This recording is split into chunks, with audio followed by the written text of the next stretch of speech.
a plea hearing deal for the former National Security Advisor, Michael Flynn. The expectation is he will plead guilty.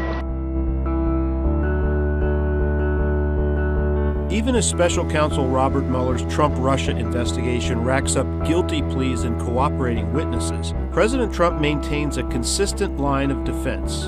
It's a witch hunt. That's all it is. There was no collusion with Russia, if you can believe this one. Nobody has shown he conspired with Russia in 2016. And no one knows whether Robert Mueller will ever make such an accusation.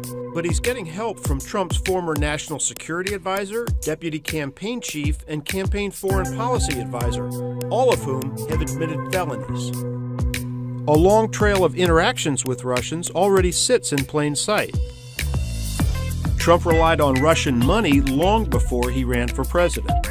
His partners in the 2006 Trump Soho project in New York included a former official of the Soviet Union and a Russian who confessed to felony fraud involving organized crime.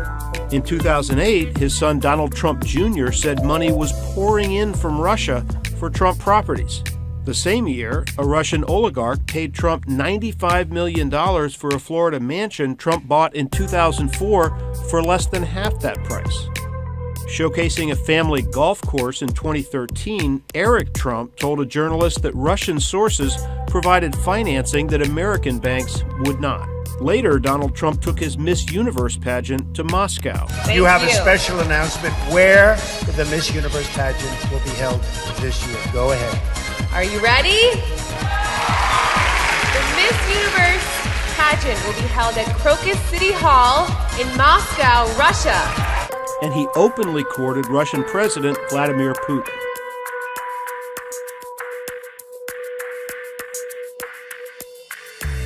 Through his lawyer Michael Cohen, Trump sought to develop real estate in Moscow while running for president. What stuff in Ukraine is shady. You were on like the wrong side of a people's revolution that the United States is trying to support now. On the contrary, I was the guy who negotiated the deal that brought them into Ukraine, into Europe. As his 2016 campaign chief, Trump chose Paul Manafort, who lived in Trump Tower and got tens of millions of dollars from Putin allies in Ukraine. As national security advisor, Trump chose Michael Flynn, who got $45,000 to join Putin at this December 2015 dinner in Moscow. As foreign policy advisors, he named 30-year-old George Papadopoulos and Carter Page, who'd been identified by U.S. officials as a potential Russian spy. Were you in email chains with Papadopoulos?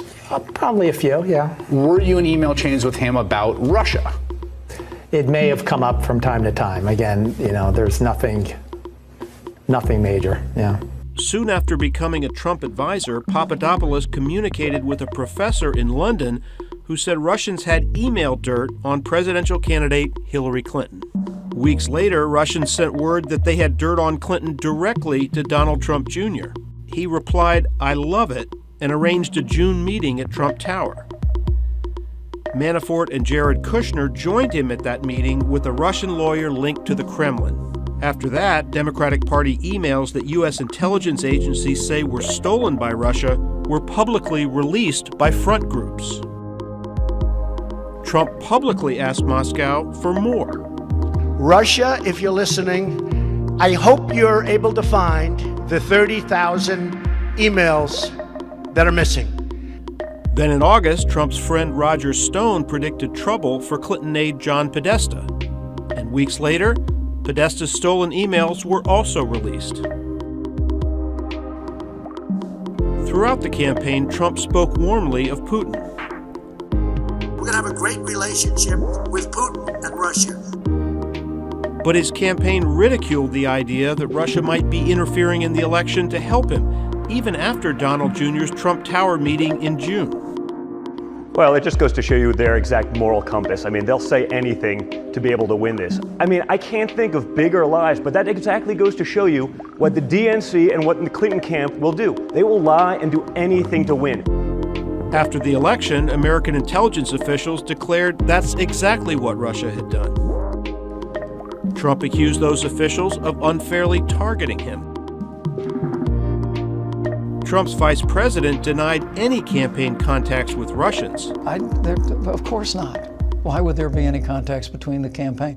And he also said that Flynn's post-election conversations with the Russian ambassador had nothing to do with sanctions imposed by President Barack Obama. I talked to General Flynn yesterday, and the conversations that took place at that time were not in any way related to new U.S. sanctions against Russia or the expulsion of diplomats. Now Flynn has sworn under oath that was a lie. And when the Trump Tower meeting with Russians became public in 2017, the president himself helped draft a statement concealing its purpose. In the case of Don, he listened. I guess they talked about, as I see it, they talked about adoption and some things. Adoption wasn't even a part of the campaign. But nothing happened from the meeting. Zero happened from the meeting. He fired FBI Director James Comey over the Russia investigation.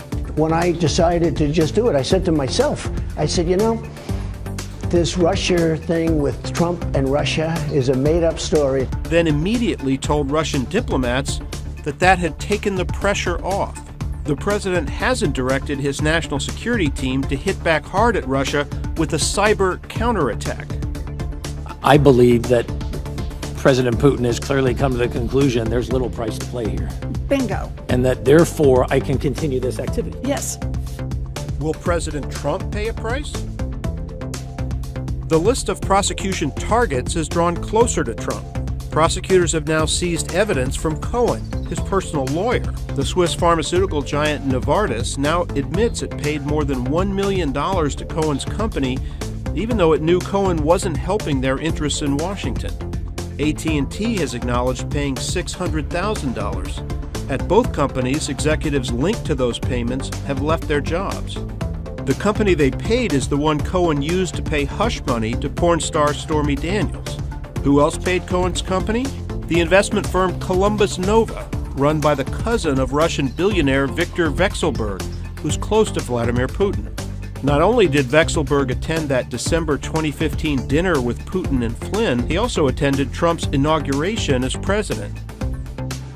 So did Natalia Veselnitskaya, the Russian lawyer who 7 months earlier had met with top Trump campaign officials at Trump Tower.